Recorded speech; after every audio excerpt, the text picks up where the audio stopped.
"We're moving you tomorrow, Mom," my son said with an air of arrogance. I smiled and handed him the sales contract for $3.2 million, but that smile hid 40 years of silent, swallowed tears. Today, I'm going to tell you something I never thought I would. And if you, for just a second, feel like this sounds familiar, I only ask that you leave a like and subscribe. It will help me to keep unburdening myself. My name is Helen Peterson. I am 63 years old. And this October morning in Chicago, I woke up as I always do, at 5:30, to the sound of the bells from St. Michael's Church, filtering through the wooden shutters I varnished myself 20 years ago. The same shutters my son Alex now considers outdated, and his wife Jessica calls hideous whenever she visits, which is less and less often. My house in Lincoln Park smells of cinnamon and lemon because every morning I boil cinnamon sticks in a small pot that belonged to my mother.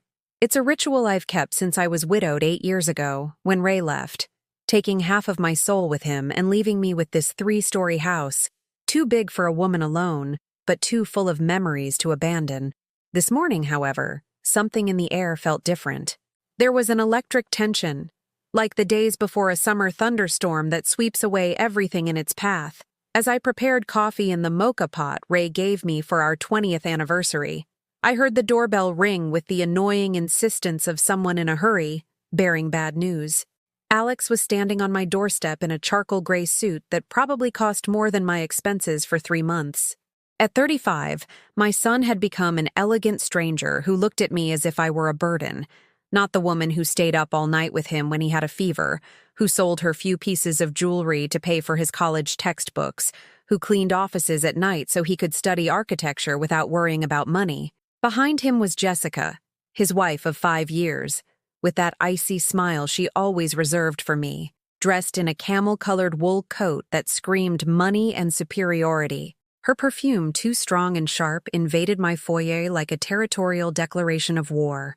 She had never liked me, and I knew it from the day we met, when she shook my hand with barely disguised contempt and said, "So, you're the mother-in-law," as if I were some endangered species deserving of pity. "Good morning, Mother," Alex said, without kissing my cheek as he used to, without asking how I'd slept, without noticing I'd lost weight these last few months because the heating and electricity bills had become impossible to pay on my $850 monthly Social Security check. I invited them into the living room, the same room where he had played with his toy cars as a child, where we had watched Sunday afternoon movies together, where I read him stories before bed while Ray worked double shifts at the factory to provide for our family. Now the room seemed small, outdated, insufficient for his new standard of living.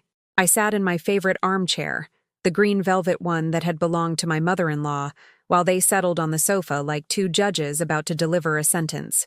Jessica surveyed everything with that familiar expression of disgust, as if every object in my house were evidence of my failure to keep up with modern times. "Mother, we have something important to tell you," Alex began, with that voice he'd learned to use in business meetings, cold and calculating. "We've been thinking a lot about your situation." My situation? As if I were a problem to be solved, not a life to be respected.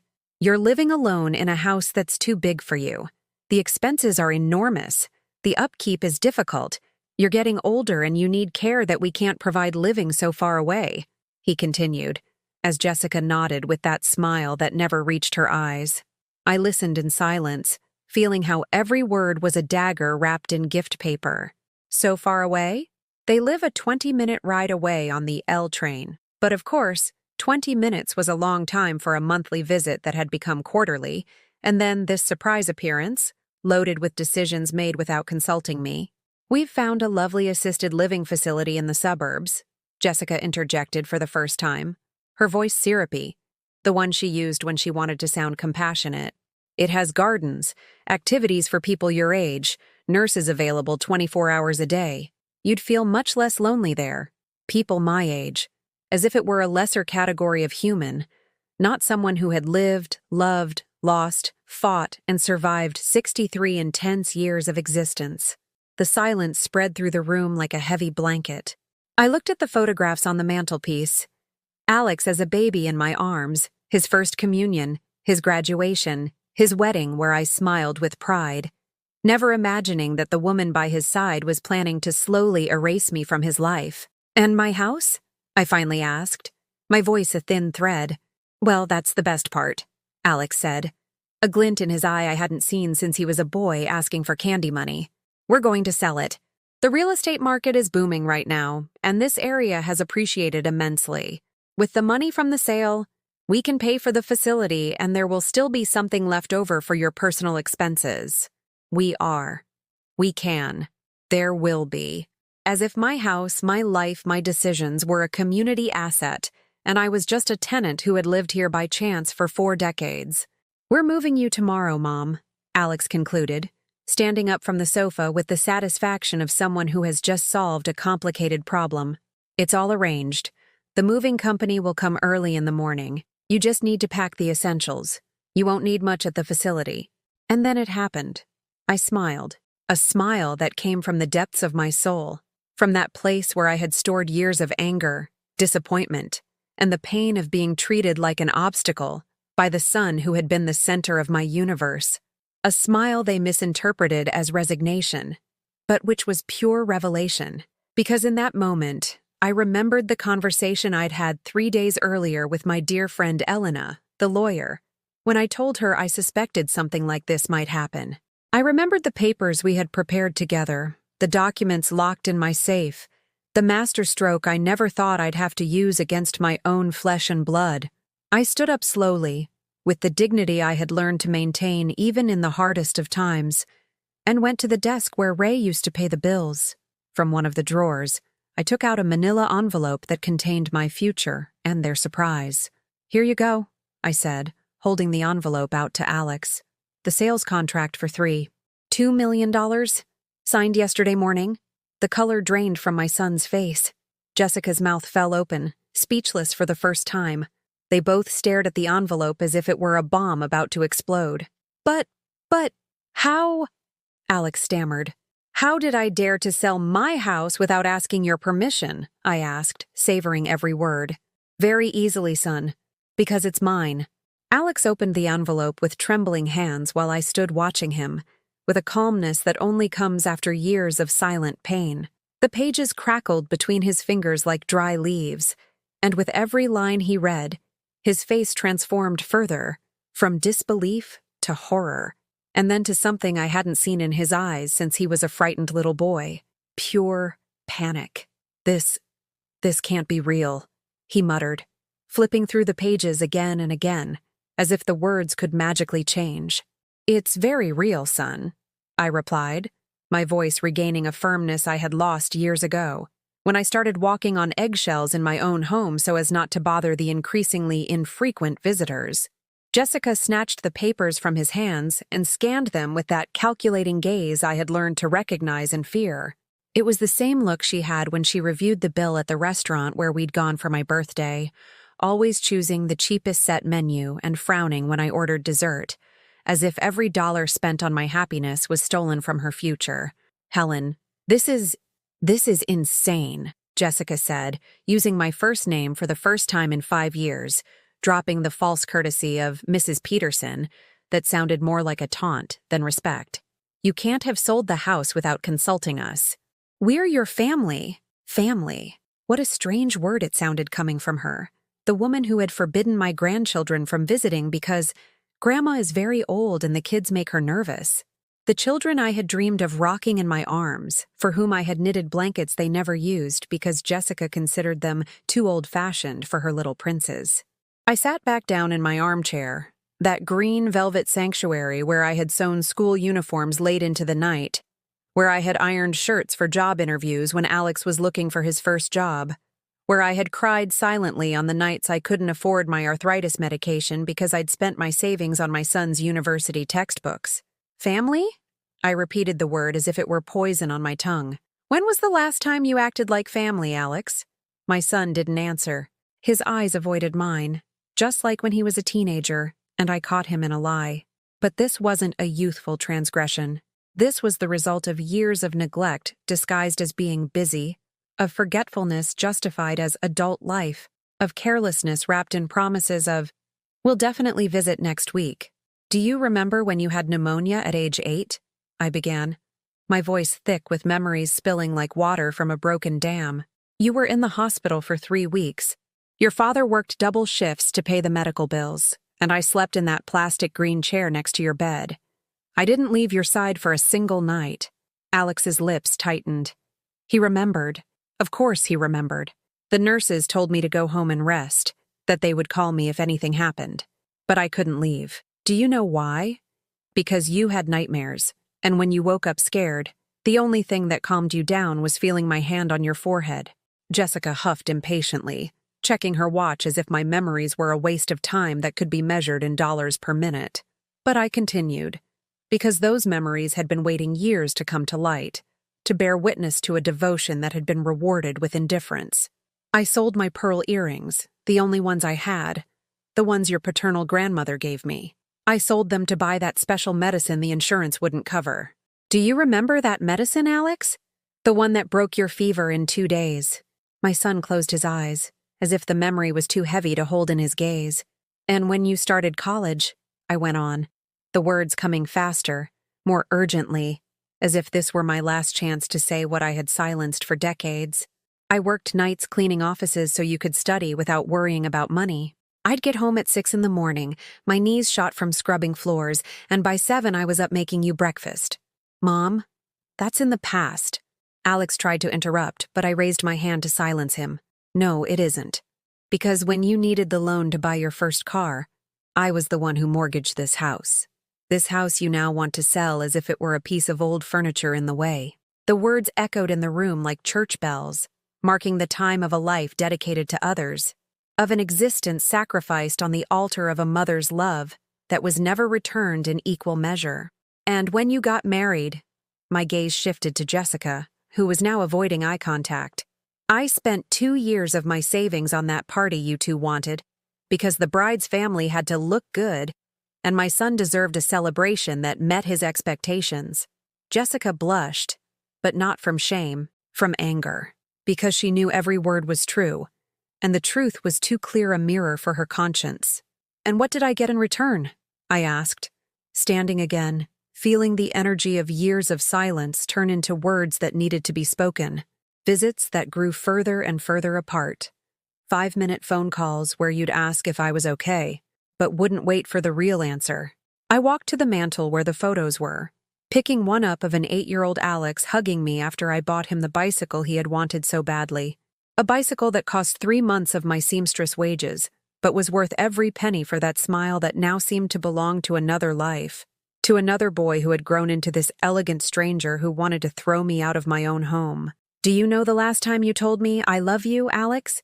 The question landed like a stone in still water, creating ripples of discomfort that filled the entire room. He didn't answer. He couldn't, because we both knew it had been over 5 years ago, at his father's funeral, when grief had made us vulnerable and real for a moment, before normal life separated us again into the roles of needy mother and busy son. And you, Jessica, I turned to my daughter-in-law, who stiffened like a soldier awaiting a reprimand. You who have never considered me part of your family. You who forbids my grandchildren from visiting me because this house isn't suitable for them. Helen, I never... She began to defend herself, but I stopped her with a look. Yes, you did. I overheard your phone call on my 60th birthday, when Alex suggested bringing the kids over and you said, verbatim, I don't want the kids getting used to going there. That house is so old, and so is she. The silence that followed was so thick you could touch it. Jessica didn't deny my words because she couldn't. The truth had risen to the surface like oil on water, impossible to hide or dissolve. So now, I continued, sinking back into my green velvet throne, feeling for the first time in years like the queen of my own kingdom, when you decide I'm too heavy a burden for your perfect lives, you show up here with plans made, decisions taken, and you expect me to smile and be grateful for the opportunity to conveniently disappear from your paths. Alex ran his hands through his hair, a nervous gesture he'd inherited from his father. One I'd seen 1,000 times when he had to tell me he'd spent money we didn't have or had broken something valuable. Mom, it's not like that. We want what's best for you. What's best for you, I corrected him. because a mortgage-free house in the middle of Lincoln Park is worth a lot of money, and an absent mother is much more convenient than a present one. The truth is, the first time I suspected something was terribly wrong was on my 62nd birthday. I had been up since 6 in the morning making my special lasagna, the recipe Alex adored as a child and asked for every Sunday when he came running in from the park with scraped knees and the brightest smile in the world. I bought the good Italian sausage from Mr. Kowalski's shop, not the kind that comes packed in plastic, but the kind he grinds himself, weighing it on that old-fashioned scale that's made the same sound since I was a young woman. I set the table with the embroidered tablecloth I had made during the long winter months, when the nights stretched on forever, and my hands needed to stay busy to keep from thinking about how quiet the house had become after Ray's death. I took out the good china, the set we only used for Christmas and special occasions, because I had decided my birthday deserved to be special, even if it was just for me. By 2 in the afternoon, the lasagna was perfect, golden brown on top and bubbling within, exactly how my son liked it.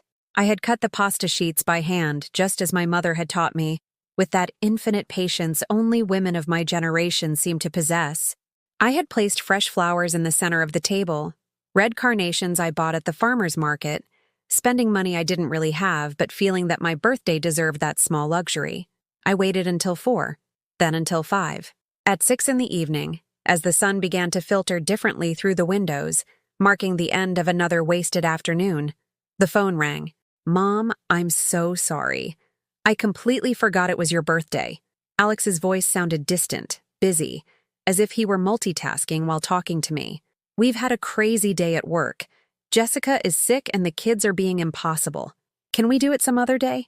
Another day that never came. I just sat there, in front of a table set for a celebration that didn't happen, watching the lasagna slowly cool, the way dreams cool when you realize you're living a life you thought was shared, all alone. I cut a small piece and ate it in silence, chewing not just the food but also the humiliation of having hoped for something I already knew wouldn't come. But the forgotten birthday wasn't the worst part. The worst part was discovering, 2 weeks later, the pictures on Facebook of the party they had thrown for Jessica's mother's birthday. A celebration at a fancy restaurant in the Gold Coast, with golden balloons, a 3-tiered cake, and the whole family smiling around a woman who was my age but who apparently deserved the love and time that was denied to me. I counted the people in those photos. 17 guests. My grandchildren were there, dressed in new clothes, smiling next to a grandmother who was deemed worthy of celebration. And I, who had raised the man who organized that party, had spent my birthday eating cold lasagna at a table set for ghosts. That night, I cried until I had no tears left. I cried for all the birthdays to come, for all the celebrations from which I would be excluded, for the place I had lost in the family hierarchy without even noticing when it had happened. The months that followed were a slow agony of emotional crumbs. A phone call every 2 weeks. Always quick, always rushed. "How are you, Mom?" "Fine. Need anything?" "No." "Great. We'll call you soon." And the line would go dead, leaving me with the certainty that soon meant whenever their conscience pricked them enough to dial my number again. Christmas became a 1-hour mandatory visit, where they would arrive with the kids running and screaming, checking their phones every 5 minutes, waiting for the appropriate moment to say they had to leave because they'd promised to stop by the other grandparents' house. The grandparents who deserved more time, more patience, more love. My grandchildren, Jacob and Sophia, 8 and 6, treated me like a kind stranger. They didn't know me well enough to love me, and I didn't have enough access to their lives to earn that love. They came with obligatory gifts bought by Jessica, gave me perfunctory kisses on the cheek, and spent the visit asking when they could go home. "Why does Grandma Helen's house smell weird?" I heard Jacob ask his mother one day, thinking I was in the kitchen. "It's just very old, sweetie," Jessica replied, not bothering to lower her voice. "That's why we don't come over very much." Old. My house smelled old, just like me. But the hardest blow came during my bout with pneumonia last winter. I was in bed for a week with a high fever, coughing until my ribs ached, unable to even get up to make myself some soup. I called Alex on the second day, when the fever had me delirious, and I thought I was going to die alone in the bed where I had shared 40 years of my life with Ray. "Mom, I can't come now. We have a huge presentation at work," he told me in that voice I knew so well, the voice he used when he'd already made a decision and didn't want to be swayed. "Besides, Jessica says if it's contagious, it's not a good idea to bring the kids over. Go to the doctor and call me if it's serious." Serious. As if pneumonia at my age were a simple cold. As if dying alone wasn't serious enough to warrant a visit from my only son. It was Mrs. Gable, my 80-year-old neighbor, who saved my life. She, with her own aches and pains, took me to the hospital in a taxi she paid for with her pension, stayed with me for the 5 hours we were in the emergency room, and sat with me until the doctors confirmed it was pneumonia and prescribed antibiotics that cost more than a week's worth of my groceries. "Your son is busy, isn't he?" Mrs. Gable asked as we waited for the taxi home. I didn't answer. I didn't have to. We both knew the answer. During my recovery, Mrs. Gable came by twice a day to make sure I'd taken my medicine, that I'd eaten something, that I was still breathing. A woman who barely knew me showed more motherly love toward me than my own son. Alex found out I had been sick 3 weeks later, when I was fully recovered. "Why didn't you tell me it was so serious?" he demanded over the phone, as if it were my fault for not dramatizing my suffering enough. "I did tell you," I replied simply. "You told me to call if it was serious. But, well, it's over now, right? The important thing is, you're okay. You're okay." As if being physically recovered was the same as being okay. As if a broken heart could be cured with the same antibiotics as pneumonia. And now, sitting in my living room, with the sales contract in their hands, Alex and Jessica looked at me as if I were the one who had betrayed the family's trust. As if selling my own house was an act of cruelty toward them, and not the inevitable result of years of neglect disguised as being busy. "Helen, you have to understand this affects all of us," Jessica said, trying to sound reasonable. "This house represents the family's financial stability. It's part of the inheritance we were expecting." She stopped, realizing what she had just said. The inheritance they were expecting. My death turned into their financial gain. My absence turned into their inheritance. "Expecting what?" I asked, feeling something in my chest finally shatter. "Were you expecting me to die soon so you could inherit a property you never bothered to visit? Were you expecting me to conveniently disappear so you could divide up my things without having to deal with my emotional needs?" Alex stood up, pacing the room like a caged animal, running his hands through his hair over and over. "Don't say that. Of course we don't want you to die. We just want what's best for you, and a facility. A facility is a place you dump people you don't want to see anymore," I exploded, shocking myself with the force of my own voice. "It's a place you put obstacles, where you store those who have served their purpose and are now just in the way." The words hung in the air like shattered glass, sharp and final. For the first time in years, I had said exactly what I thought, without sugarcoating the truth to protect their feelings or maintain a peace that only existed because I swallowed my pain. My son looked at me as if I were a stranger, as if the woman he had known his whole life had been replaced by this version who dared to defend herself, who refused to remain invisible in her own existence. The silence that followed my outburst lasted exactly 37 seconds.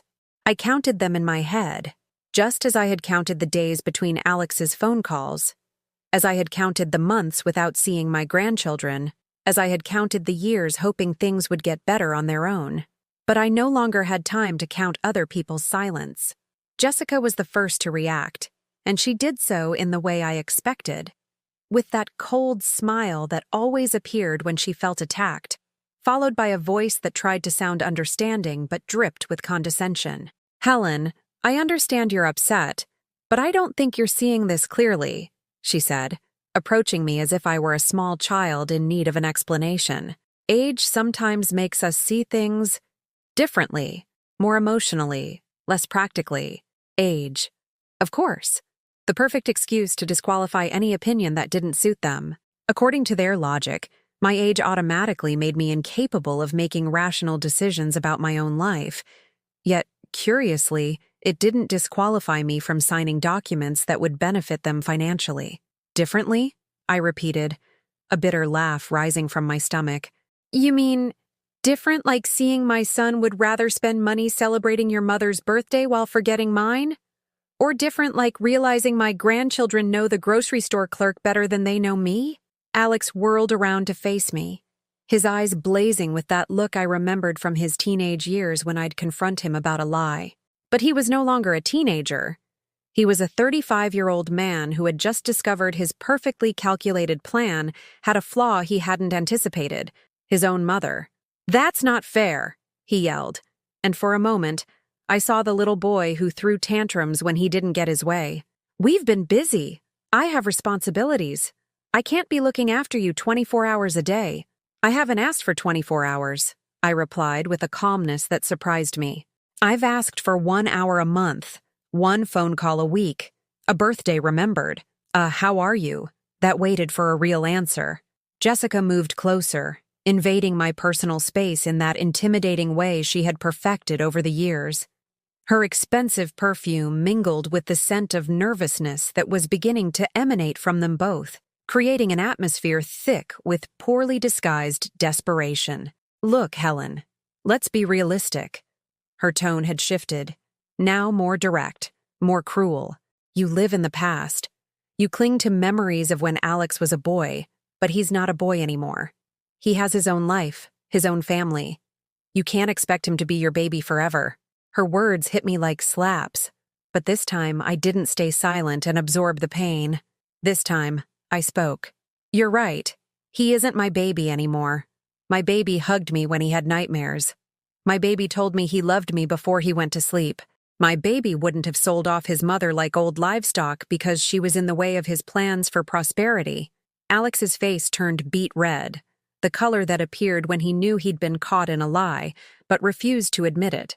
He strode toward me, and for a moment, I felt a flicker of fear. Not physical fear, but the fear of seeing just how far the man my sweet boy had become was willing to go. "We are not selling you off. We are helping you." His voice cracked with a mixture of anger and frustration. "Don't you get it? This house is too big for you. The bills are killing you. You live like a hermit." "I live like a hermit because you turned me into one," I shot back, rising from my armchair to face him, eye to eye, for the first time in years. "Because every time I tried to be part of your lives, you made me feel like an intruder. Because every time I suggested doing something together, you had more important plans." Jessica exchanged a look with Alex, one of those silent communications couples develop over the years. But I had also been married for 40 years, and I knew how to recognize when two people were coordinating a strategy. "Helen?" Jessica's entire approach changed, her voice now soft, almost motherly. "I understand you feel lonely. I really do. That's why we thought a facility would be perfect for you. You'd be surrounded by people your age, you'd have activities, medical care. I'd have what you consider appropriate for someone like me." I cut her off. "People discarded by their families. Entertainment designed to keep us busy until we die. And medical care to ensure we last long enough not to be a social scandal, but not so long as to be a prolonged financial burden." Alex's phone started ringing, and I saw his eyes light up with the hope of an interruption that would give him time to regroup. But when he saw it was his office, he hesitated. "Answer it," I told him. "Your work has always been more important than me. Mom, please, answer it. I assure you, this conversation will be waiting for you right where we leave it." Alex took the call and moved toward the window, speaking in low tones about projects and budgets, about deadlines and urgent meetings. His real world, the one that mattered, the one that had always taken priority over the emotional needs of an old woman who had made the mistake of continuing to exist after her motherly function had expired. Jessica used those minutes to approach me with a smile that was meant to be conspiratorial, as if we were suddenly friends sharing secrets. "Helen, I'll tell you this woman to woman." Her voice was a whisper loaded with false intimacy. "Alex is worried about you. Truly worried. But he's a man. He doesn't know how to express it. That's why we decided to take the initiative." "You decided?" I repeated the word as if it were acid. When exactly was I included in that decision? "Well, we thought it would be better to present you with the complete solution instead of worrying you with the details. Details like asking if I wanted to sell my house. Details like considering my feelings. Details like respecting my right to decide about my own life." Jessica sighed with the exaggerated patience she used with misbehaving children. Helen, I know you think we're being unfair, but you have to understand our position. Alex makes a good living, but Chicago is incredibly expensive. The kids go to private school, we have the mortgage, the car payments, and we are constantly worried about you, about something happening to you here all alone. There it was. The financial truth wrapped in fake concern. They needed the money from my house to maintain their lifestyle, and I was the human obstacle preventing them from accessing their early inheritance. You're constantly worried? I asked. Is that why when I had pneumonia you told me you couldn't come because it might be contagious? Helen, that was different. Is that why you haven't visited me in 3 months? We've been very busy. Is that why my grandchildren don't even know my first name? Jessica ran out of prepared answers. Her excuses were exhausted, and for the first time since I'd known her, I saw her without her mask of moral superiority. Alex finished his call and came back toward us with an expression that tried to be conciliatory, but couldn't hide his impatience. That was an urgent work thing, he said, as if he needed to justify why his job was more important than fixing the problem he had created. Anyway, let's wrap this up. Mom, I understand the news came as a shock, but the decision is made. The house gets sold, you move, and everybody wins. Everybody? I asked. Yes, everybody. You'll be cared for. We'll have peace of mind knowing you're okay. And the money from the sale will ensure you have everything you need at the facility. And what happens to the money that's left over after paying for the facility? Alex and Jessica exchanged another look, this one more nervous. Well, it would serve as a sort of family fund, Alex said, with the same voice he used as a teenager when he'd ask for money and promise to pay me back. For emergencies, for the kids' expenses, for, family things. Things for the family that I, apparently, am no longer a part of, I said, each word coming out as sharp as a knife, because if I were part of the family, you would have consulted me before deciding my future. If I were part of the family, you would have considered my wishes. If I were part of the family, you wouldn't be here, stealing my house and my dignity at the same time. We're not stealing anything, Alex shouted, completely losing his composure. That house is going to be ours when you die anyway. We're just fast-forwarding the inevitable. The silence that followed those words was different from the last. This wasn't the silence of shock or contemplation. This was the silence that follows an involuntary confession, the silence of truths spoken without thinking that can never be taken back. My son had just confessed he was waiting for me to die to inherit my property, that this whole pantomime of concern was just a way to speed up the process of turning my assets into his financial gain. And in that moment, looking at the man who had been the center of my universe for 35 years, I knew with absolute certainty that I had made the right decision. Alex's words echoed in my ears long after he and Jessica had stormed out of my house, slamming the door, shouting threats about lawyers and lawsuits for mental incompetence and undue influence. Their voices faded down the hallway, like the echoes of a storm finally moving on, leaving me in a silence that, for the first time in years, did not scare me. I remained standing in the middle of my living room, looking at the contract still on the coffee table, feeling a fundamental shift in the very air I breathed. It was as if I had been holding my breath for decades and had finally been given permission to exhale completely. That house is going to be ours when you die anyway. My son's words replayed in my mind, but they no longer hurt. They had become something else. The key that had unlocked a door I had kept shut out of sheer terror of being alone. Because what was worse, being alone or being surrounded by people waiting for you to die to improve their lives? I walked to the kitchen and put the kettle on for tea, but for the first time in months, I didn't do it out of routine or to fill a void.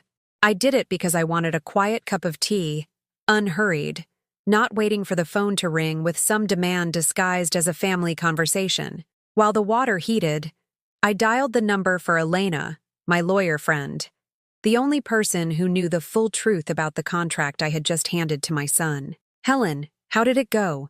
Elena answered on the first ring, her voice full of curiosity and concern. Did the plan work? Better than I ever expected, I said, surprised at how calm my own voice sounded. Alex practically confessed they're waiting for me to die to inherit the house. Jessica revealed they need the money to maintain their lifestyle. And I finally understood that I have nothing left to lose, because I already lost it all a long time ago. Elena was quiet for a few seconds before she spoke. Helen, are you sure you want to go through with this? Once you take the next step, there's no turning back. Elena, I've spent the last 5 years of my life waiting for phone calls that didn't come, preparing meals for guests who canceled, buying gifts for grandchildren who don't know me. What exactly do I have left to lose? Your relationship with your son. My relationship with my son died the day his wife decided I was a nuisance, and he chose his own comfort over my dignity. What's been happening these past few years isn't a relationship, Elena. It's a slow agony disguised as family obligation. After hanging up with Elena, I made my tea and sat in my armchair, but this time not to wait for something that would never arrive. This time I sat to savor the absence of expectation, to enjoy a silence that wasn't filled with pending disappointments. That night, I slept better than I had in years. I didn't wake up every hour wondering if I'd done something wrong, if I'd offended someone without realizing it, if there was something different I could do to win back the love I had lost without understanding how or when. I slept like someone who has finally set down the burden of trying to please those who don't value them. The next morning, I did something I hadn't done in over a decade. I had a slow breakfast. I didn't turn on the radio for the depressing news. I didn't check my phone for messages that weren't there. I didn't plan my day around the possibility that someone might need me. I made myself 2 pieces of toast with the homemade orange marmalade I'd made last winter, poured coffee into the good cup, the porcelain one with flowers I only used for guests, and I ate while looking out the window at the small yard where the jasmine I planted when Alex was a boy still grew. After breakfast, I called the bank. "Good morning, Mrs. Peterson," greeted Martha, the teller who knew my financial situation better than I did. "How can I help you?" "I want to close the joint account I have with my son," I said, the words coming out firm and clear. "And I want to open a new account, solely in my name." There was a brief pause on the other end of the line. "Are you sure, ma'am? That's a big decision. Have you spoken with your son about it?" "Martha, I'm 63 years old. I've been making financial decisions since before my son was born. I don't need his permission to manage my own money." "Of course, Mrs. Peterson. You're right. When would you like to come in to handle the paperwork? Can you see me this morning?" An hour later, I was sitting at the bank, signing documents that gave me back control over my own finances. The joint account that Alex had insisted we open for emergencies would be closed. The money I had been depositing monthly to help with family expenses would now stay in my personal account. "Anything else, Mrs. Peterson?" Martha asked as she organized the papers. "Yes. I'd like to know how much money I've transferred into my son's account over the last 2 years." Martha checked her records for a few minutes. When she gave me the figure, it felt like a financial slap in the face. $8,400 in 24 months. Money I had justified to myself as family help, when in reality, I had been subsidizing the lifestyle of 2 people who considered me a burden. That afternoon, for the first time in years, I went for a walk with no destination in mind. I wasn't going to the grocery store to buy the bare minimum, not to the pharmacy for medicine for aches made worse by sadness, not to church to ask God to fix relationships that I myself had allowed to rot for fear of confrontation. I walked the streets of my neighborhood as if I were a tourist in my own life, noticing things I had stopped seeing. The new flower shop on the corner, the cafe that had opened where the old shoe store used to be, the children playing in the park where Alex had learned to ride his bike. I stopped in front of the window of a clothing store I had never entered because I considered its prices too high for my budget. But now, knowing I would no longer be transferring $400 a month to the account of a son who was waiting for me to die, those prices didn't seem so impossible. I went in and tried on a navy blue dress that made me feel elegant. Not like an old woman trying to look younger, but like a 63-year-old woman who deserved to look and feel beautiful. I bought it, along with a pair of comfortable but pretty shoes, spending money on myself for the first time in years without feeling an ounce of guilt. When I got home with my bags, the phone was ringing. The caller ID showed Alex's number, but for the first time in memory, I didn't run to answer it. I sat in my armchair, my purchases in my lap, and let the phone ring until it stopped. 5 minutes later, it rang again, and again, and again. On the fourth try, I answered. "Where the hell were you?" Alex's voice was agitated, anxious. "I've been trying to reach you for an hour." "I was out," I replied simply. "Out? Out where? With who?" "Mom? You can't just disappear like this. What if something happened to you?" The feigned concern in his voice would have worked on me a week ago, but now I could hear what was really behind it. Control, not love. Fear of losing access to my money, not concern for my well-being. "Alex, I'm 63, not 93. I can leave my house without asking permission or giving an explanation. Mom, about yesterday, I think things got out of hand. Maybe we could talk more calmly, rethink some options." "There's nothing to rethink," I interrupted.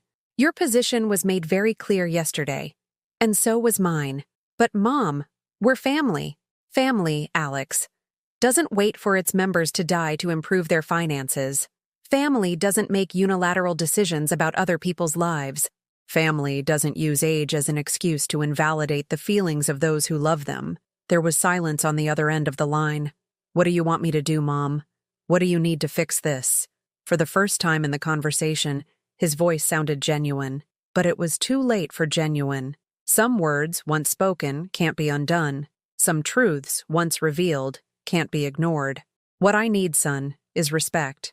And you don't beg for respect, you don't buy it, and you don't negotiate for it. It's either earned or it's lost. And you two lost mine yesterday when you confessed you're waiting for me to die to take what you consider yours." "Mom, I didn't mean—" "You said exactly what you thought, and I thank you for your honesty, because it finally allowed me to make the decisions I should have made years ago." After I hung up, I poured myself a glass of the wine I'd been saving for a special occasion and made a toast, alone in my quiet living room, to the end of a relationship that had died slowly and that I had been keeping artificially alive for fear of facing reality. That night, as I put on my new dress to have dinner by myself in the kitchen, I looked in the mirror, and for the first time in years, I saw a free woman instead of a rejected mother. The call came on a Thursday morning, 3 days after my conversation with Alex. It wasn't him this time, but Jessica, and her voice had a tone I'd never heard from her before. Desperation, barely contained behind a facade of authority. "Helen, we need to talk. The whole family. Today at 6 p.m. at your house." It wasn't an invitation. It was a summons. "The whole family?" I asked, slowly stirring my morning coffee, feeling a strange curiosity to see just how far they were willing to go. "Alex, me, and we're bringing the children. My mother is coming too. We need to clear up this situation once and for all." Her mother, the woman whose birthday they had celebrated with 17 guests while I spent mine alone eating cold lasagna. The respected matriarch of the perfect family, summoned to put the troublesome mother-in-law, who dared to claim rights over her own life, in her place. "I'll be here at 6, I said simply, and hung up before she could add any more veiled threats or demands disguised as family concern. I spent the day preparing, not for the battle they were expecting, but for the closing ceremony of a relationship that had been languishing on life support for years. I put on my new dress, the navy blue one that made me feel dignified. I did my hair the way I liked it, not the way I had worn it for years trying to look appropriate for other people's expectations. At 6 o'clock sharp, the doorbell rang, and when I opened it, I was met by a delegation that would have been comical if it weren't so sad. Alex and Jessica were dressed as if for a business meeting, with folders under their arms and expressions of professional gravity. Behind them, my grandchildren Jacob and Sophia looked at me with the mixed curiosity and discomfort of children who have been dragged into adult conflicts they don't understand. And at the back of the group, Jessica's mother, Margaret Davenport, a woman of 67 who dressed like minor royalty and spoke as if every word were a favor she was bestowing upon the world. She wore a Chanel suit that probably cost more than my annual Social Security income, and she looked at me with an expression of superiority she had perfected over decades of looking down on women who, like me, had worked with their hands to raise their families. "Helen," she greeted me with the chill of someone granting an audience, "I'm sorry we've reached such an unfortunate situation." I invited them in, watching as Jessica assessed my new dress with poorly concealed surprise, as if she couldn't fathom where I had gotten the money or the audacity to buy myself something nice. The children lingered near the doorway, clearly wishing they were anywhere else but in their troublesome grandmother's living room. "Kids, why don't you go play in the yard?" I told them, but Jessica stopped them with a gesture. "No, let them stay. This affects them too." Of course, the children as witnesses or emotional weapons. Another tactic that didn't surprise me, but which confirmed the lengths they were willing to go. They all settled in my living room like a makeshift tribunal, Margaret in the place of honor, the single armchair that had been Ray's. Alex and Jessica on the sofa with folders and documents spread across my coffee table like evidence of my incompetence. The children on chairs brought from the kitchen, forced to witness their grandmother's trial. "Well, Helen," Margaret began with the authority of someone accustomed to her word being law, "my children have told me about this irregular situation, and I must say it seems like a very disproportionate reaction on your part. Her children, as if Alex were her son, not mine. As if 35 years of motherhood could be erased by 5 years of marriage with financial benefits." "Disproportionate," I repeated, settling into my own armchair, the green velvet one that was my throne in my kingdom, however small. "You think it's disproportionate for a 63-year-old woman to decide what to do with her own house? I think it's disproportionate for you to ignore the needs of your family for an emotional whim," Jessica intervened, opening one of her folders. "We've brought documents showing that the upkeep on this house is an unsustainable expense for your income. We also have information on 3 excellent facilities that—" "I'm not interested in your documents," I interrupted. "I'm not interested in your calculations about what I can or cannot afford. And I am definitely not interested in your plans for my future." Alex leaned forward, adopting the reasonable man posture I had seen him use at his corporate holiday parties, back when he used to bring me before he decided his mother was an embarrassment. "Mom, we understand you feel attacked, but you need to look at this from a broader perspective. This isn't just your decision. It affects the whole family." "The whole family?" I asked, looking around the room. "Does that family include the grandchildren who don't know their own grandmother? To the daughter-in-law who forbids them from visiting me? To the son who forgets my birthday but remembers perfectly when he needs a wire transfer?" Jacob, my 8-year-old grandson, timidly raised his hand as if he were in class. "Why don't we know Grandma?" he asked with the devastating innocence of children who ask the questions adults avoid. Jessica turned red and shot him a look to be quiet, but the damage was done. The question hung in the air like an accusation that none of the adults present could answer without revealing uncomfortable truths. "Jacob, be quiet," Jessica muttered through clenched teeth. "No, let him speak," I said, standing and walking over to my grandson. "That's a very smart question, Jacob. Do you want me to tell you why you don't know me?" "Helen, you are not involving the children in this," Alex snapped, but I had already begun. "You don't know me, Jacob, because your parents decided I wasn't good enough for you. Because my house smells weird. Because I'm so old. Because being with me would make you less polished than they want you to be." "That's a lie," Jessica shouted, completely losing her composure. "We're protecting them from—" "From what?" I cut her off. "From a grandmother who loves them? From a house full of stories? From learning that affection doesn't always come wrapped in expensive paper?" Margaret struck the floor with her cane, a luxury accessory she used more for intimidation than support. "Enough!" she declared in an authoritarian voice. "Helen, you're being hysterical. This conversation is pointless if you can't be rational." Hysterical. The favorite word to dismiss any woman who dares to defend herself, who refuses to silently accept the subordinate place others have decided she must occupy. "You know what? You're right," I said, walking toward the desk where I kept my important documents. "This conversation is pointless. That's why I'm ending it now." I pulled out the folder I had prepared that morning, the one containing copies of every document I would need for what I was about to do. "This is the deed to my house," I said, holding up the document. "As you can see, it is solely in my name. Ray left it to me entirely in his will, specifically to avoid situations like this." Alex stood as if to snatch the papers from me, but I held them firmly. "These are the bank transfers I've been making to your account for the last 2 years, Alex. $400 that I justified to myself as family help, while you were plotting to steal my home. Jessica turned pale but maintained her defiant expression. And this, I said, pulling out the final document, is my new will, signed and notarized yesterday morning. The silence that followed was so complete you could hear the ticking of the wall clock that had belonged to my mother-in-law.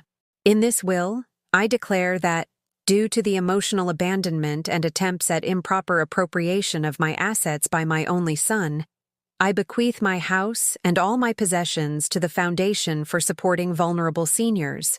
The documents fell onto the coffee table like paper bombs, each one representing an irreversible decision. A door closed forever. "Mom, this can't be legal," Alex stammered, his voice cracking like someone watching all their plans crumble. "It's completely legal," I replied with a calmness that surprised me. "And it's final. You wanted me to disappear from your lives so you could access my inheritance without having to deal with me. I've granted you that wish. When I die, you will receive nothing from me, just as I have received nothing from you in years." Margaret stood, trembling with rage, her cane hitting the floor like a judge's gavel. "This is madness! The revenge of a bitter old woman! Alex, you cannot allow your mother to do this." "He can't stop it," I said, looking her directly in the eye. "Because, unlike what you all believe, women my age have the right to make our own decisions. And I have decided that I would rather give my assets to strangers who respect me than to relatives who only value me for what they can inherit." Jessica was crying now, but not from sadness. From rage, from frustration, from seeing the financial future she had so carefully planned fall apart. "Helen, this isn't over," she threatened, gathering her folders with trembling hands. "We will contest that will. We will prove you are not mentally competent to make these decisions." "Try whatever you want," I answered. My lawyer anticipated that possibility. I have recent psychological evaluations, testimony from neighbors and local shopkeepers confirming my full mental capacity, and a medical history that proves I am perfectly sane. I walked towards the door, making it clear that the meeting was over. "I'm going to ask you to leave now. This is still my house, and you are no longer welcome in it." After they left, with Jessica dragging the children and Margaret muttering threats about incompetence lawsuits and malicious outside influences, my house fell silent again. But this time it was a different kind of silence. Cleaner, like the air after a storm has swept away all the heavy clouds. I poured myself a glass of wine and sat in my armchair, feeling for the first time in decades that I was completely in charge of my space, my time, and my future. The will was signed, my decisions were made, and I had finally reclaimed the dignity I had been losing, drop by drop, over years of mistreatment disguised as family concern. For the next 4 days, the phone didn't ring once. Neither Alex nor Jessica tried to contact me, which confirmed something I already suspected. Their interest in me had always been conditional on what they could get. Without the promise of an inheritance, without the ability to manipulate me, without the hope of accessing my money, I had simply ceased to exist for them. That's when the letters started arriving. The first appeared on a Tuesday morning, slipped under my door during the night. A plain white envelope with no return address, my name written in Alex's handwriting, the same penmanship I had helped him form when he was 6 years old, learning to write at my kitchen table. Inside was a single sheet of paper with a photograph taped to it and a brief, devastating note. The photo showed me leaving the bank the previous week in my new dress, smiling as I talked to Martha, the teller who had helped me close the joint account. But someone had drawn on the image with a red marker, circling my face and scrawling words I dare not repeat, cruel slurs about my appearance, my age, my supposed insanity. The note, in Alex's handwriting, read, "Look what you've achieved, Mom. The whole neighborhood is talking about the crazy old woman squandering her family's inheritance. Are you proud?" My hands trembled as I read it, not from fear, but from the depth of the cruelty. My own son had taken a picture of me, defaced it, and sent it to me as a form of psychological torture. The second letter arrived the next day, this time in the mailbox. The envelope bore the logo of a law firm, and for a moment I thought it was the legal threat they had promised. But when I opened it, I found something much worse.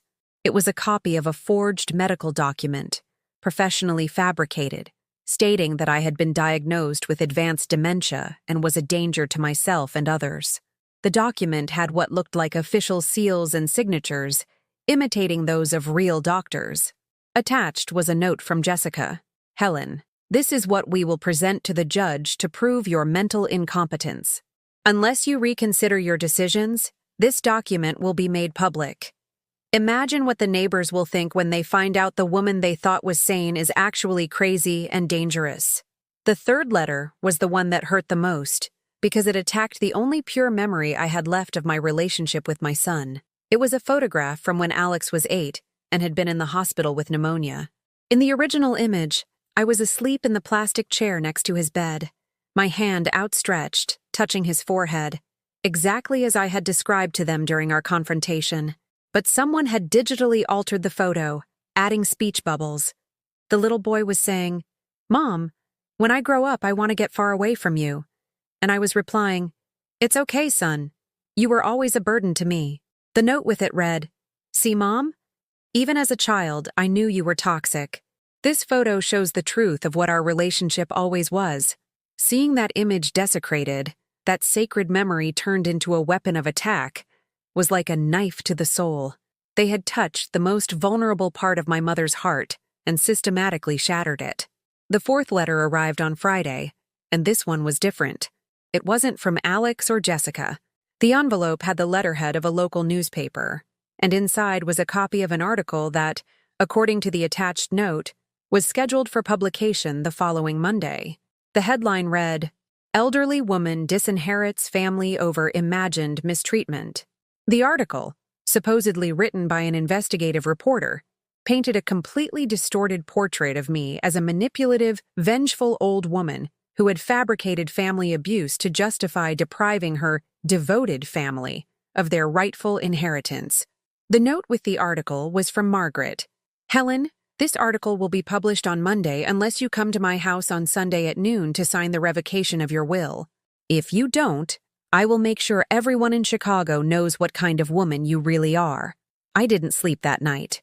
Not out of fear, but because I had finally seen the true face of the people I had shared my life with for decades. The calculated cruelty, the systematic manipulation, the willingness to destroy sacred memories for money. But a strange thing happened as I looked at those letters spread across my kitchen table. Instead of feeling destroyed, I felt liberated. Because I no longer had to pretend these people loved me. I no longer had to make excuses for their behavior. I no longer had to carry the guilt for a relationship that had been broken for years. On Saturday morning, I called Elena. "Helen, are you okay? You sound different." "I'm perfect," I told her. And it was the truth. "I need you to come to my house this afternoon. I have something to show you, and we need to make a very important phone call." When Elena arrived and saw the letters, her expression shifted from concern to horror, and then to a cold anger I had never seen in her before. "Helen, this is criminal harassment.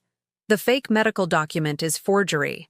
The threat with the article is extortion, and desecrating family photos to cause emotional harm.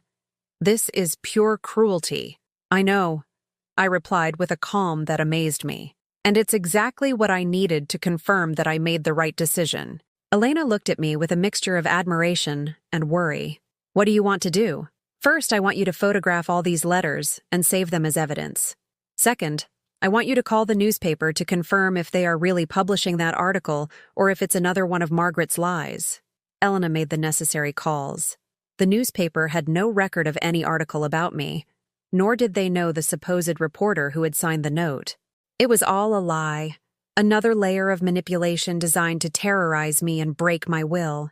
"Helen," Elena said after hanging up, "with this evidence, we could press criminal charges against your son, your daughter-in-law, and her mother. Forgery, extortion, harassment. This is serious." I looked out the window at the street where I had lived for decades, where I had raised my son, where I had built a life I thought was solid until I discovered it was built on sand. "No," I said finally. "I'm not going to press charges." "Why not?" "Because I no longer need their punishment to feel whole. I no longer need their remorse to move on. I don't need anything from them anymore, not even justice. Elena looked at me as if I were a fascinating new species she had just discovered. So, what are you going to do? Something that will hurt them much more than any legal proceeding, I said, a genuine smile spreading across my face for the first time in weeks. I'm going to be completely happy without them. On Sunday morning, instead of showing up at Margaret's house at noon as ordered, I did something completely different. I put on my nicest clothes, bought fresh flowers for my house, and invited Mrs. Gable, my neighbor who had saved me during my pneumonia, to have lunch with me. As we prepared a paella in my kitchen together, laughing and sharing stories, I knew I had won something more valuable than any legal battle. I had reclaimed my ability to be happy, to enjoy life, to value myself. At noon sharp, when I was supposed to be begging for forgiveness at Margaret's house, I was raising a glass of wine with a woman who respected me for who I was, not for what I could give her, and for the first time in years, I felt completely at peace. 6 months after that Sunday, I chose to have lunch with Mrs. Gable, instead of humiliating myself before Margaret. My life had changed in ways I never would have imagined. Not overnight, like in a fairy tale, but day by day, decision by decision, smile by smile. The first big transformation was my house. Without the monthly transfers to Alex's account, I suddenly had money for the small repairs I had been putting off for years. I hired a painter to freshen up the living room walls with a color that I liked, not one that was appropriate for visitors who no longer came. I chose a soft yellow that made the morning light dance across the room, filling it with a warmth I hadn't felt since Ray died.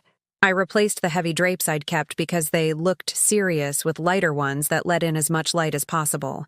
I bought new plants for the balcony, red geraniums that reminded me of my mother's yard, and I woke up each morning excited to see how much they had grown. But the deepest change wasn't in the decor. It was in the way I walked through my own home. I no longer moved on tiptoes, as if I were a temporary guest in my own space. Now I played music while I cooked, sang in the shower without worrying about bothering neighbors who had never once complained, and left the dishes in the sink overnight if I felt like reading instead of cleaning. One April morning, while watering my plants, I heard someone call my name from the building's courtyard. It was Sophia, a woman my age who lived on the second floor and with whom I had exchanged polite greetings for years, without ever having a real conversation. "Helen, sorry to bother you, but my sister is visiting from Austin and I don't know what to show her in Chicago. Since you've known the city forever, would you have any recommendations?" Such a simple question made me realize that I had been so locked in my family pain that I had forgotten a whole world existed beyond my domestic problems. Chicago, my city, full of beautiful corners I had stopped visiting because I had no one to go with, and had fallen into the trap of believing that women my age should stay home waiting for visitors who never arrive. "You know what?" I said, surprising myself. "Instead of giving you recommendations, why don't I join you? It's been years since I've played tourist in my own city." That afternoon, the three of us explored Millennium Park as if we were teenagers skipping school. We walked along Michigan Avenue, got deliberately lost in the streets of Wicker Park, and ended up having dinner and wine on a patio in Old Town as the sun set over the Chicago skyline. For the first time in years, I laughed until my cheeks hurt. Not the polite laugh I had practiced at awkward family gatherings, but the genuine laughter of someone who is truly enjoying the present moment. "Helen," Sophia's sister said as we shared a cheese board, "how is it that a woman as interesting as you is single?" The question took me by surprise. It had been so long since anyone had seen me as a person with her own life, with stories to tell, with a personality beyond my function as a mother or grandmother, that I had forgotten I was still Helen, not just Alex's mom or Jessica's mother-in-law. "I'm not single," I replied, feeling philosophical after a second glass of wine. "I'm in a relationship with myself, which is the best company I've had in years." That night, walking home through streets I had known since childhood, but that seemed new under the glow of the streetlights, I made a decision I had been avoiding for months out of fear of what people would say. The next day, I signed up for dance classes, not ballroom dancing for seniors, as the pink flyer I'd found at the community center suggested. Tango. The dance I had loved as a young woman, which I had given up when I got married because Ray considered it too flashy for a respectable wife. The first class was a beautiful disaster. My legs had forgotten how to move with the grace I'd had at 20. My arms got tangled in the air like confused branches, and I lost the rhythm more than once. But every mistake made me laugh, and every step I mastered filled me with a joy I hadn't felt since I couldn't remember when. My instructor, also named Carmen, a lovely nod to my past, but 20 years younger than me, told me something after the third class that stuck with me. "Helen, you look different when you dance, like you're yourself for the first time." And she was right. As I moved my hands to the rhythm of the bandoneon and my feet tapped across the worn wooden floor, I was reconnecting with a version of myself I had buried under decades of proper behavior and family responsibilities. It was during one of those classes on a Tuesday afternoon when I had just mastered a particularly complex sequence that I received the call I had been unknowingly waiting for. "Mrs. Peterson, this is Patricia Molina from the Foundation for Supporting Vulnerable Seniors. We received a very generous donation from you, and we'd like to invite you to visit our center and see how we use the resources." The foundation to which I had bequeathed my estate was not just a name on a piece of paper. It was a real place, with real women who had gone through situations similar to mine, or worse. Women who had been abandoned by families who considered them burdens, who had been financially manipulated, who had lost their homes because they trusted the wrong people. When I visited the center the following week, I encountered stories that put my own pain into perspective. I met Mercedes, 78, whose children had sold her house while she was in the hospital, and split the money without telling her. And Rose, 65, who had worked her whole life in the family business until her daughter-in-law convinced her to retire, then pushed her out with no pension or savings. But I also met women who had managed to rebuild their lives after family betrayal. Women who had learned to value themselves after decades of being valued only for what they could give to others. "You know, Mrs. Peterson," Patricia said as she showed me the garden the residents tended together, "we could really use someone like you, someone who's been through it but has come out stronger. The women who arrive here need to see that it's possible to be happy after 60, after family abandonment, after losing everything." "What are you suggesting?" "That you consider volunteering with us. Nothing formal, nothing to tie you down. Just being available to talk to women who are where you were a few months ago." That night, in my house that now smelled of fresh flowers and was filled with the music I loved, I thought about Patricia's offer. For the first time in my adult life, someone was asking for my help not because it was convenient for them, but because they believed I had something valuable to offer.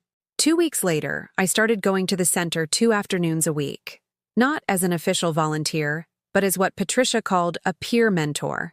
I would sit with women who had just arrived, broken and confused, and I would tell them my story. I told them what it was like to discover that the unconditional love I had given for decades had not been returned, how I had learned to value my own company, how I had found joy in simple things like choosing the color of my own walls. Some listened with tears in their eyes, recognizing their own experiences in my words. Others looked at me skeptically, as if the happiness I radiated was too good to be true. But they all stayed until the end of my stories, and many came back the following week to continue the conversations. One October afternoon, while I was helping Teresa, a 68-year-old woman whose children had tried to have her committed against her will to access her pension, I heard someone at the reception desk ask for me. It was Jacob, my 8-year-old grandson, now 9, accompanied by a woman I didn't immediately recognize. "Grandma Helen?" he asked in that small voice that went straight to my heart. The woman with him came forward and introduced herself. "I'm Ms. Evans, Jacob's teacher. He's been talking a lot about you lately. And when he learned you volunteered here, he asked me to bring him to see you. My grandson, who for years had been kept away from me, had found a way to seek me out.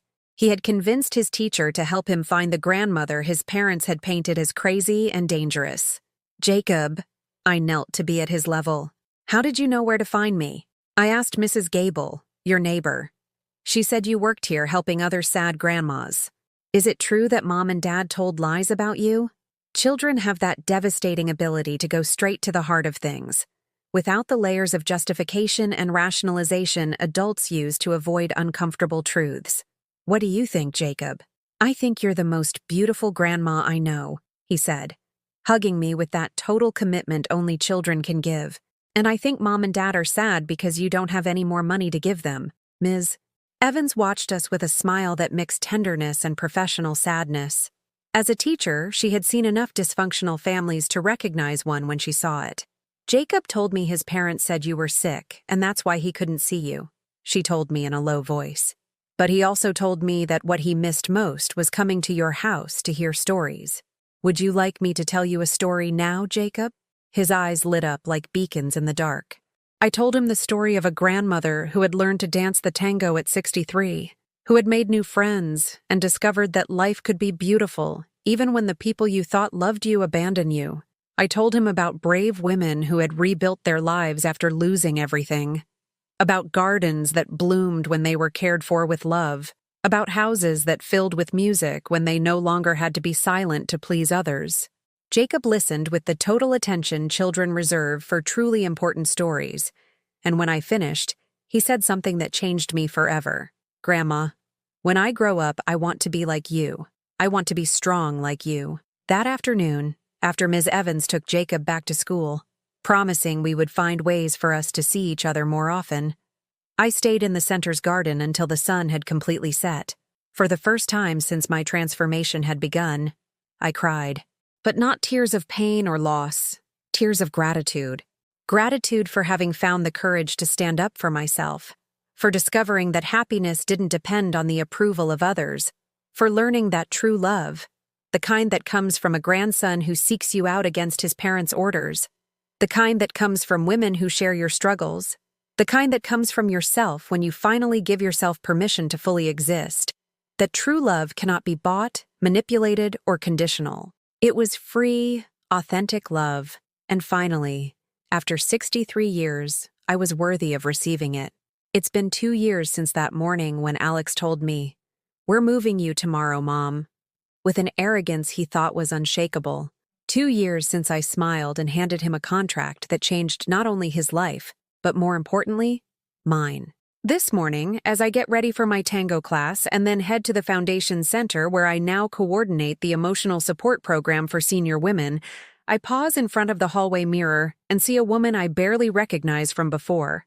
It's not just that I look younger, though the neighbors are always saying so. "Helen, you have a different light about you," Mrs. Gable tells me whenever we pass in the hall.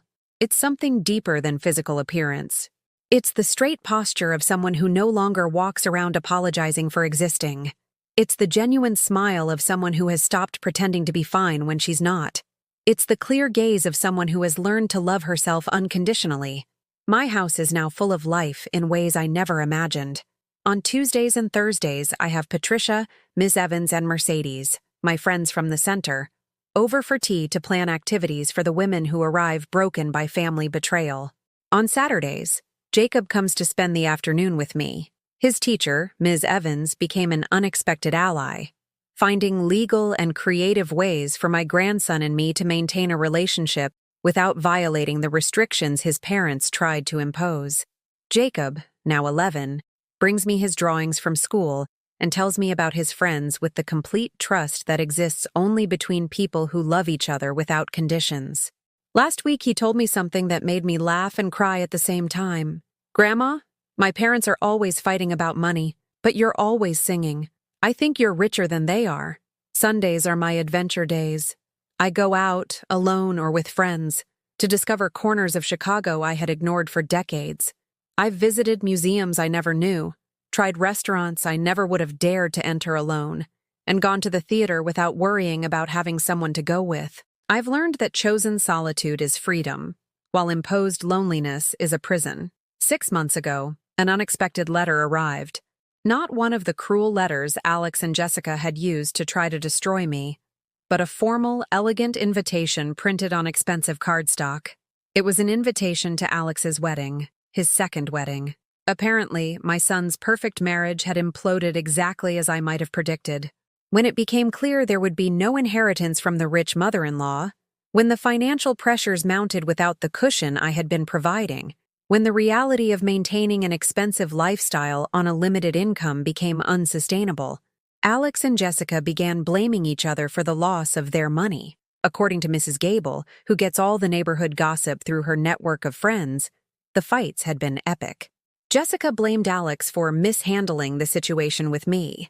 Alex blamed Jessica for being too aggressive and pushing me to the extreme. Both of them blamed Margaret for the campaign of threatening letters which, instead of breaking me, had been the final confirmation that I'd made the right choice. Alex's new fiancé, according to the exhaustive research Mrs. Gable had conducted with the dedication of a private detective, was a wealthy 58-year-old widow, owner of 3 properties in Chicago, and a bank account that made my modest estate look like pocket change.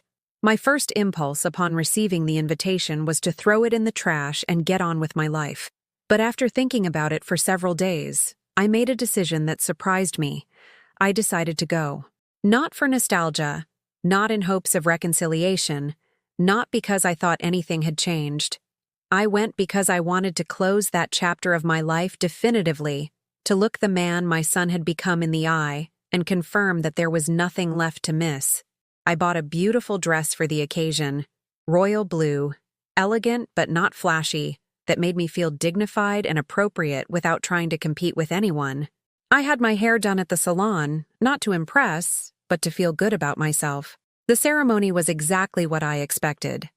An expensive show designed to impress rather than to celebrate love. Alex looked nervous the whole time, constantly glancing toward the doors as if he expected an interruption or wished he could escape. His new wife, Isabel, smiled with the tight smile of someone who knows she is marrying a man more interested in her bank account than her heart. I sat in the back, observing it all like an anthropologist studying a strange culture.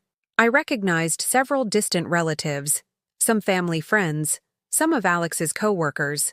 They all looked at me with the morbid curiosity of people who had heard distorted versions of our family story.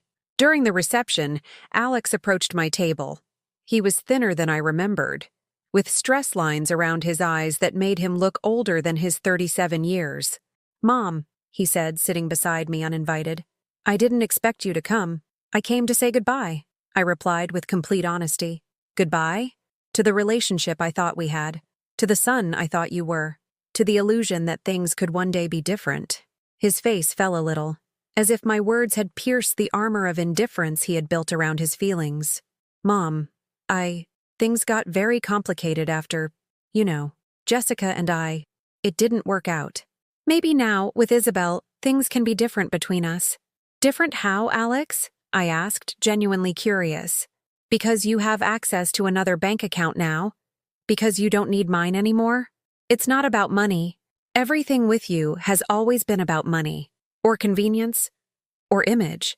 Never about love." He fell silent, looking down at his perfectly manicured hands, the hands I had kissed when they were scraped as a boy, that I had guided to learn to write, that had stopped touching me with affection since his first marriage. "What would I have to do for you to forgive me?" he finally asked. The question caught me off guard, not because it was unexpected, but because I realized I no longer cared about the answer. "Alex, forgiveness isn't something you ask for or give like a gift.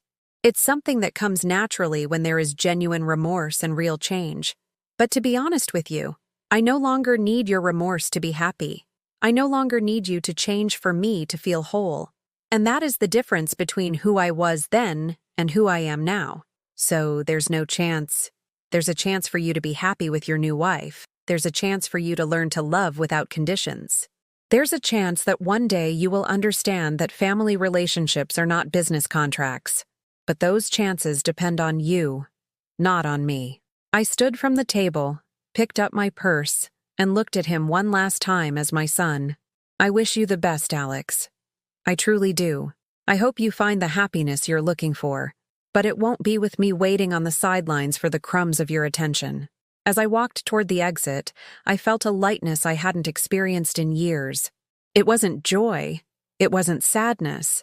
It was peace. The peace of someone who has closed a door that needed closing, who has said goodbye to a relationship that had been dead for years, but that she kept dragging along out of habit. Today, 2 years after all that, As I finish getting ready for another day filled with purpose and joy, I can honestly say I wouldn't change a single moment of this process. Not the pain of discovering the betrayal, not the loneliness of the first few days, not the anguish of the cruel letters, not the sadness of saying a final goodbye to the son I had loved. Because all that pain led me to this moment, to be a 65-year-old woman who loves herself completely, who has authentic relationships based on mutual respect, who has found purpose in helping other women discover their own worth, who dances the tango twice a week, and who wakes up every morning excited for the possibilities of the day. My house now smells of jasmine and fresh coffee. It sounds with genuine laughter and deep conversations. It's filled with natural light because I'm no longer afraid of people seeing who I really am. And most importantly, it's a space where I am welcome, where my needs matter, where my feelings are valid. This afternoon, when I finish my work at the foundation, I'm going to pick up Jacob from school and bring him home to help me make dinner for my friends. He chose the menu, paella, because he says mine is the best in the world, and flan for dessert because it's his favorite. While we cook, he'll tell me about his day, and I'll tell him about mine. We'll talk like two people who love each other unconditionally, with no hidden expectations, no secret agendas. And when my friends arrive tonight, we will toast to the life we've built together, to the brave women we've helped find their way, to the beauty of discovering that life can begin again at any age. Because that is the truth I have learned, and that I want to share with you, my dear listener. It is never too late to say enough, to value yourself, to demand respect, to build the life you deserve. It is never too late to choose your own happiness over the convenience of others.